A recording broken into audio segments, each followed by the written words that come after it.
मेरे YouTube channel में आप सभी का स्वागत है। इस समय हम लोग बात कर रहे हैं भारत के प्रमुख वैज्ञानिक एवं उनकी उपलब्धियों के बारे में। तो चलिए शुरू करते हैं।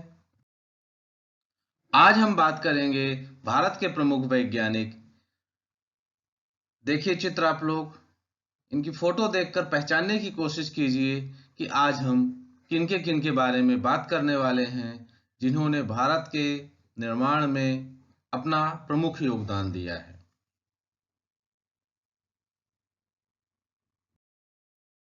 सबसे पहले वैज्ञानिक हैं आज के जगदीश चंद्र बसु। जेसी बोस, जगदीश चंद्र बसु, इनको पहचाने। अब बात करते हैं इनके प्रमुख योगदान के बारे में। तो जेसी बोस रेडियो और माइक्रोवेव ऑप्टिक्स के क्षेत्र में इन्होंने अपनी महत्वपूर्ण भूमिका निभाई।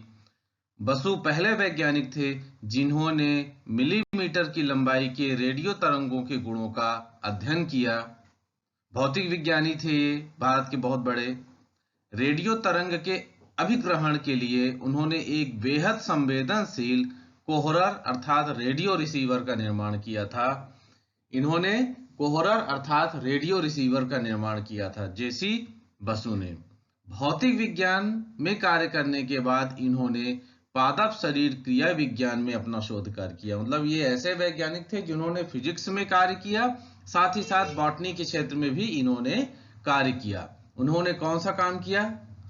तो उन्होंने पौधों की वृद्धि को मापने का यंत्र क्रिस्कोग्राफ का आविष्कार किया। हम लोग जानते हैं कि पौधे भी सजीव होते हैं, तो पौधों में जीवन होता है, ये सिद्धांत इन्होंने प्रतिपादित किया। इसमें इनकी महत्वपूर्ण भूमिका रही और इन्होंने क्रिस्कोग्राफ यंत्र का आविष्कार किया जिससे पौधों की वृद्धि को मापा जाता था। तो क्रिस्कोग्राफ इनकी बहुत बड़ी उपलब्धि है। पेड़ पौधों में जीवन सिद्धांत के प्रतिपादन में इनकी महत्वपूर्ण भूमिका थी। ब्रिटिश सरकार ने 1917 में इन्हें नाइटहुड की उपाधि से सम्मानित किया और 1920 में ये रॉयल सोसाइटी के सदस्य चुने गए। अब बात करते हैं प्रशांत चंद्र महालनोबिस, अर्थात पीसी महालनोबिस के नाम से जाना जाता है। भारत में सांख्यिकी के जनक कहलाते हैं ये। प्रशांत चंद्र महालनोबिस एक प्रसिद्ध भारतीय वैज्ञानिक एवं सांख्यिकीविद थे, स्टैटिक्स। ये भारत के द्वितीय पंचवर्षीय योजना के मसौदे को तैयार करने के लिए इन्हें जाना जाता है। इनकी जो सबसे बड़ी खोज थी वो थी महालनोबिस दूरी या D2 के नाम से इसको जाना जाता है, जो एक सांख्यिकीय माप है, जो कि एक सांख्यिकीय माप है। उन्होंने कोलकाता में भारतीय सांख्यिकी संस्थान की स्थापना की और बड़े पैमाने के सैंपल सर्वे के डिजाइन में अपना योगदान दिया। मतलब ये जो पीसी महालनोबिस थे ये सांख्यिकी के क्षेत्र से जुड़े हुए थे। सांख्यिकी क्षेत्र में इन्होंने अपना महत्वपूर्ण योगदान दिया। देश की आर्थिक योजना सांख्यिकी के विकास में इनके योगदान को देखते हुए 29 जून 1893 इनका जन्म दिवस है। तो 29 जून को भारत में राष्ट्रीय सांख्यिकी दिवस के रूप में हम लोग मनाते हैं। 29 जून इनके जन्म दिवस के अवसर पर हम लोग राष्ट्रीय सांख्यिकी दिवस मनाते हैं। इनकी मृत्यु 28 जून 1972 को हुई। अब बात करते हैं सत्येंद्र नाथ बसु जी के बारे में। सत्येंद्र नाथ बसु जी का जन्म 1 जनवरी 1894 में हुआ और इनकी मृत्यु 4 फरवरी 1974 को हुई। सत्येंद्र नाथ बोस का योगदान क्या है? तो जो फिजिक्स पढ़ते हैं वो अच्छे से बोसॉन शब्द को जानते होंगे। यह एक उप परमाणविक कण है जो सत्येंद्र नाथ बोस के नाम पे दिया गया था। यह उप परमाणविक कण जो है फिजिक्स का, बोसॉन नाम इनके नाम पर ही दिया गया है और पूरे विश्व में इन्होंने भारत का नाम रोशन किया। सत्येंद्र नाथ बोस क्वांटम फिजिक्स में इनका महत्वपूर्ण योगदान था। उनके कार्यों की सराहना महान वैज्ञानिक आइंस्टीन ने की और आइंस्टीन और सत्येंद्र नाथ बोस ने मिलकर कई सिद्धांत प्रतिपादित किए। जो मुख्य सिद्धांत थे वो है क्वांटम फिजिक्स में उनके अनुसंधान ने बोस आइंस्टीन स्टैटिस्टिक्स और बोस आइंस्टीन कंडेंसेट सिद्धांत की आधारशिला रखी।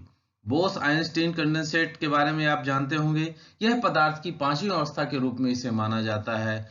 हम लोग जानते हैं पदार्थ की जो अवस्थाएं होती हैं ठोस, द्रव और गैस, इसके अलावा प्लाज्मा है, और जो पांचवी अवस्था है वह है बोस आइंस्टीन कंडेंसेट। इन्होंने आइंस्टीन के साथ मिलकर बहुत अच्छा काम किया और जिसकी वजह से पूरे विश्व में भारत का नाम रोशन हुआ। तो इनका जो सत्येंद्र नाथ बोस जी का मुख्य योगदान था, इनके नाम पर बोसोन कण का नाम दिया गया, और साथ ही साथ इन्होंने बोस आइंस्टीन कंडेंसेट अर्थात पदार्थ की पांचवी अवस्था के सिद्धांत को भी प्रतिपादित किया। अब बात करते हैं बॉटनी के जनक, बॉटनी के जनक नहीं कहेंगे, पेलियोबॉटनी के जनक। पेलियोबॉटनी के जनक बीरबल साहनी जी का 14 नवंबर 1891 में जन्म हुआ और 10 अप्रैल 1949 को इनकी मृत्यु हुई।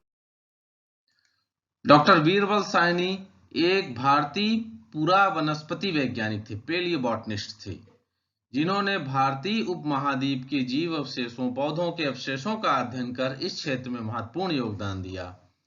इन्होंने लखनऊ में इंस्टीट्यूट ऑफ पेलियोबॉटनी की स्थापना की, और पेलियोबॉटनी की जो स्थापना इन्होंने की थी उस संस्थान का नाम इनकी मृत्यु के बाद Birbal Sahni institute of palaeobotany कर दिया गया, जो कि लखनऊ में है।